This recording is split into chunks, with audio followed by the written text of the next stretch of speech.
In this section, I'm going to talk about the mini microphone and some common feedback that we get about sound quality and intermittency with the mini microphone.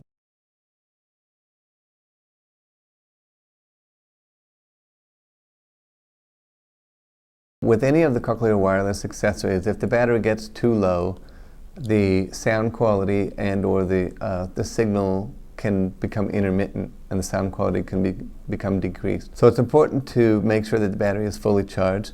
When the battery is going low, on the top of the mini microphone is an LED light that should be green when the battery is fully charged, and when it's getting low, it will flash yellow. When you see that yellow light, then it's important to make sure the battery is charged up. But it's also important to think about how you're going to be using the mini microphone that day, and if you have a long lecture to go to, or you're going out for a long dinner, you may need to plan ahead and make sure that you fully charge the mini microphone so you don't have any sound quality or intermittence issues.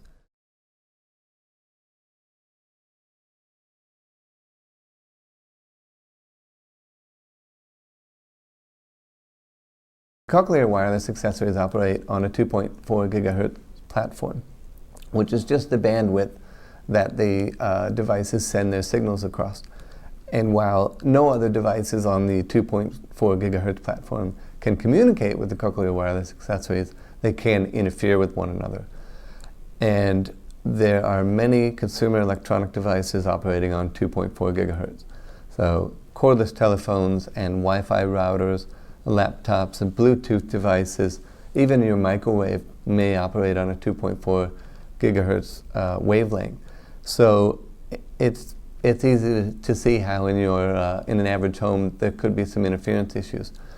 If you do encounter some interference, which is usually a crackling or a quick drop out of the signal in and out, then you may just need to remove yourself from any interference. So check that there's not a Wi-Fi router or a microwave oven, or a cordless telephone is another one that can produce interference with the cochlear wireless accessories. So moving yourself to another part of the room or into another room altogether can often fix that.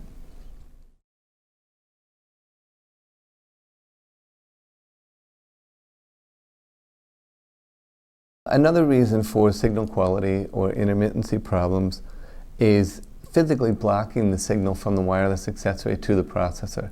And this can actually be as easy as covering the wireless accessory when you're talking, or when someone's talking to you in the case of the mini microphone. So make sure that, like the doctor says, if it hurts, don't do it. So you don't want to cover the microphone with any part of your body, but you also need to make sure that the person wearing the mini microphone doesn't turn their body to block the signal with a shoulder or another body part, or even make sure that when you're sitting, if you've got people in front of you, that they're not too tall, or you may need to move yourself so that there's a nice direct line of sight with the mini microphone on the user. Along the same line as blocking the signal with the body part, you can also get what's called head shadow. And that is actually when if a person is wearing the mini microphone and standing in the classroom, and the signal is coming in a bit on my left side and my processor is on my right side, if I turn my head to the right to look out the window or talk to someone, then my head is actually blocking the signal from the speaker who has the mini microphone to my processor.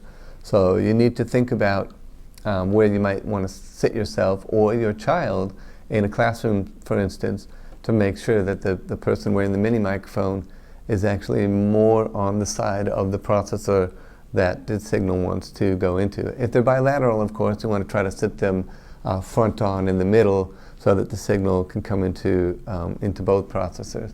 And it's also a good idea, if you're in the situation or in the case of a child in school, to notify the teacher that they don't turn their body and don't spend a lot of time writing on the blackboard and blocking the signal, and that they wear the mini microphone in the correct position, which is about 10 to 20 centimeters from the speaker's mouth, right, if at all possible in the center of the body, so that the speaker's voice is clear.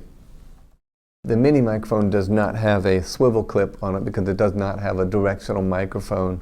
The microphone, which sits right here on the front side of the mini microphone, so the microphone is not on the top of the mini microphone, it's actually in the front. It can be positioned left, right, upside down, sideways, just not backwards, because that will obviously cover the microphone and block it. This is also helpful if you want to place the mini microphone on a table or in a situation where you're trying to get multiple speakers around you.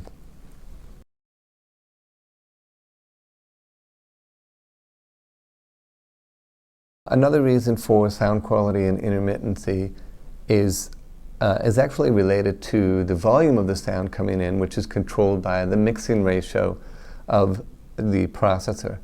So using the CR230 remote assistant, which is your big remote, as some people call it, you can change the mixing ratio on your processor.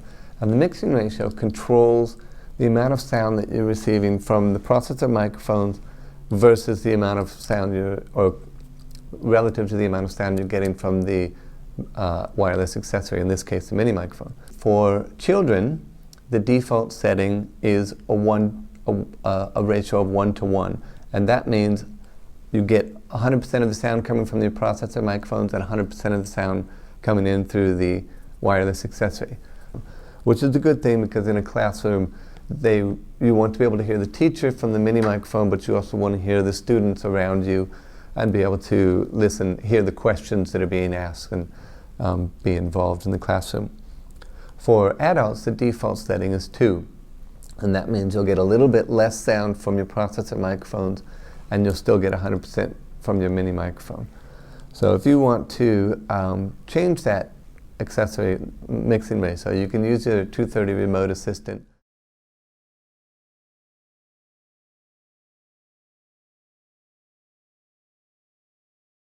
To change the accessory mixing ratio using your CR230 remote assistant, from the home screen, use the right arrow button and select over until you reach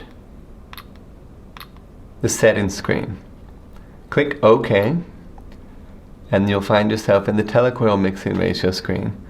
Select over 1 to accessory mixing ratio, and you can see that this deals with the input from your processor microphones compared to the input from your accessory. This applies to both wireless accessories and wired accessories. To change the mixing ratio, simply push the up or down arrow buttons to select the number that you prefer. The higher the number, the less input you'll receive from your processor microphones, therefore blocking out the background noise, all the way up to 100% of the sound coming from your accessory and 0 from your processor microphones, which is a great tool to use when you want to block out background noise, such as during a telephone conversation.